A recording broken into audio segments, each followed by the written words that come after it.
Mais écoutez, en tous les cas, le Grand Spontané Forum est un lieu incontournable désormais pour ceux qui s'intéressent au développement, à l'Afrique, différents continents. Mais en fait, je participe depuis un certain temps aux différents forums et je considère que c'est un lieu de rencontre tout à fait exceptionnel, avec des rencontres que nous ne pourrions avoir dans d'autres circonstances. Donc c'est un lieu de rassemblement, de réflexion, y compris de contradiction parfois, mais tout ça est moteur d'une réflexion démocratique.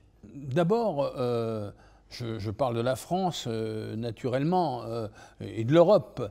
Je pense que le rapport à l'Afrique, le président Macron évoquait à Ouagadougou, dans son discours majeur, il évoquait l'idée de la construction d'un nouvel imaginaire de la France en Afrique.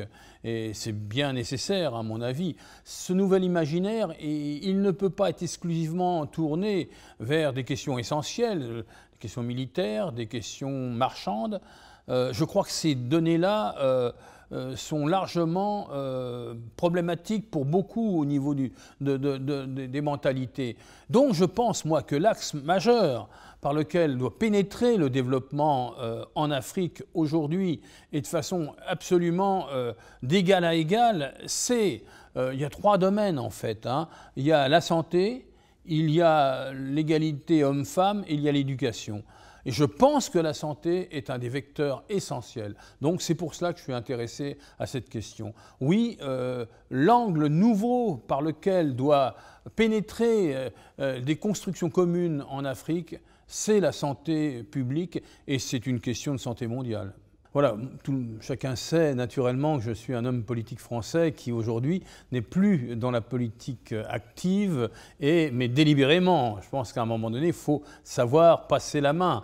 Et je suis donc engagé à titre tout à fait bénévole dans une association humanitaire depuis un certain nombre de temps, ou 2 ans, où vraiment j'essaie d'apporter une réponse à une question majeure qui se pose en termes de santé publique mondiale.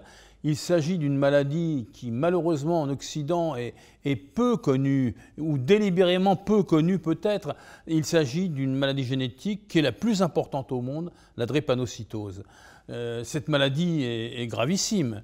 Cette maladie touche en Afrique 15 millions de personnes. C'est une maladie qui elle est génétique, donc elle apparaît moins dans les médias, dans la discussion générale, dans les réflexions de santé, même que les grandes pandémies comme le sida, la tuberculose ou encore d'autres maladies, le paludisme. Voilà. Et mon objectif, c'est de mieux faire connaître cette maladie et surtout d'essayer d'apporter des réponses à des questions qui aujourd'hui sont gravissimes vis-à-vis de cette maladie. Il faut savoir qu'un enfant meurt toutes les 5 minutes de drépanocytose en Afrique. Il y a 130 à 150 000 enfants qui meurent à moins de 5 ans de la drépanocytose parce que la prise en charge n'est pas suffisante, parce qu'ils n'ont pas accès aux médicaments, parce que leurs parents n'ont pas eu accès au dépistage.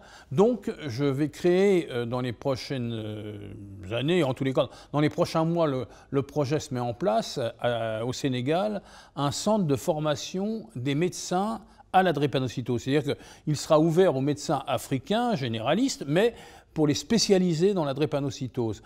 Il sera en fait, les cours seront assurés par des professeurs français et africains, paritairement, j'y tiens absolument. L'association est française mais paritaire et j'ai naturellement un conseil scientifique avec les plus grandes sommités mondiales de la drépanocytose. Donc je vais m'engager dans cette bataille pour que ce centre existe, qu'on forme 200-300 médecins avec un diplôme universitaire à la drépanocytose. Ensuite, l'autre problème, et c'est un des axes ici présent dans ce forum, il s'agit de l'accès à la santé pour tous.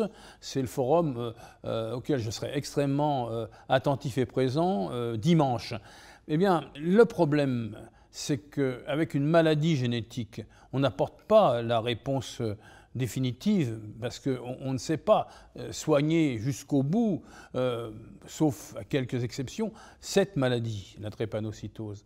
Mais il existe un médicament reconnu par l'ensemble de la communauté scientifique internationale qui peut atténuer les crises, les douleurs et prolonger la vie et améliorer la situation de millions de gens concernés. Ce médicament, je ne rentre pas dans le détail, c'est l'hydroxyurée, c'est une molécule qui est maintenant dans le domaine public. Or, les Africains n'y ont pas accès. Pourquoi?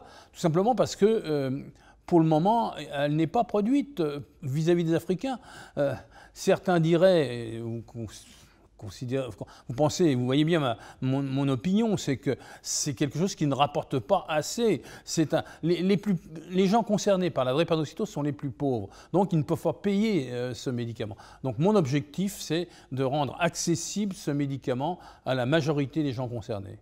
Ici, tout le monde est sensible à la discussion et à ce que je peux apporter dans un dialogue sur ces questions. J'avoue que, moins qu'ailleurs, heureusement d'ailleurs, mais quand même, cette maladie reste à bien des égards inconnue, mystérieuse, oubliée, et pour des tas de raisons que j'ai évoquées tout à l'heure avec vous, mais aussi des raisons de tradition, etc.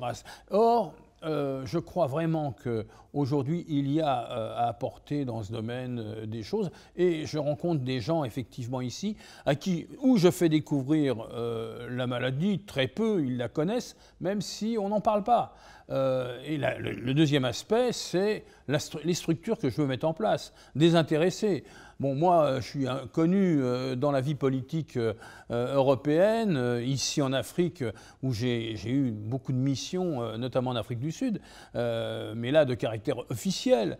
Là, aujourd'hui, il me voit sous un autre angle, celui d'une personne qui a passé le cap de la politique politicienne, mais sans négliger cet aspect de la vie politique, et pour dire, voilà, je pense qu'il y a des choses à faire qui sont porteuses d'engagement et de valeurs et qui ne sont pas forcément la politique telle qu'on la conçoit. Et j'entendais tout à l'heure dans un forum ici combien il était nécessaire de voir la politique autrement, notamment dans la jeunesse africaine qui est la grande partie de la population de ce continent. Eh bien, je crois effectivement qu'un autre regard sur la politique peut passer par des valeurs, celles, par exemple, de la santé publique ici en Afrique et de la santé publique mondiale. Sans démagogie aucune, parce que c'est facile, l'Afrique est l'avenir de l'Europe. Et l'Europe n'a pas d'avenir sans l'Afrique. Il y a donc la nécessité aujourd'hui de ne pas laisser dans la souffrance des millions, des dizaines de millions d'Africains parce qu'on n'apporte pas suffisamment dans ce domaine en matière de développement sur les questions sanitaires. Alors évidemment, je vois bien l'engouement pour les questions marchandes, avec beaucoup de concurrence internationale d'ailleurs. C'est pas oublier la question marchande, etc. Elle est dominante, on ne peut pas l'oublier, et puis compris le développement concret, industriel, commercial, financier de l'Afrique est important.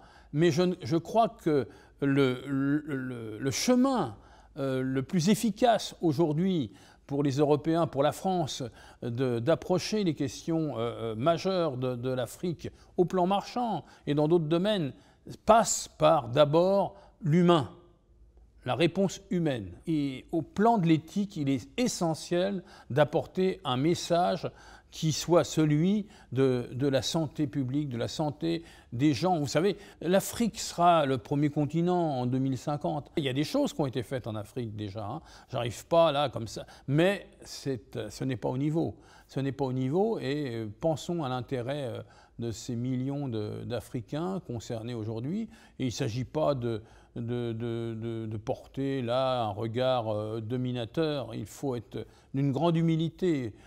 Cette maladie touche principalement l'Afrique, mais c'est la première maladie génétique au monde, la drépanocytose.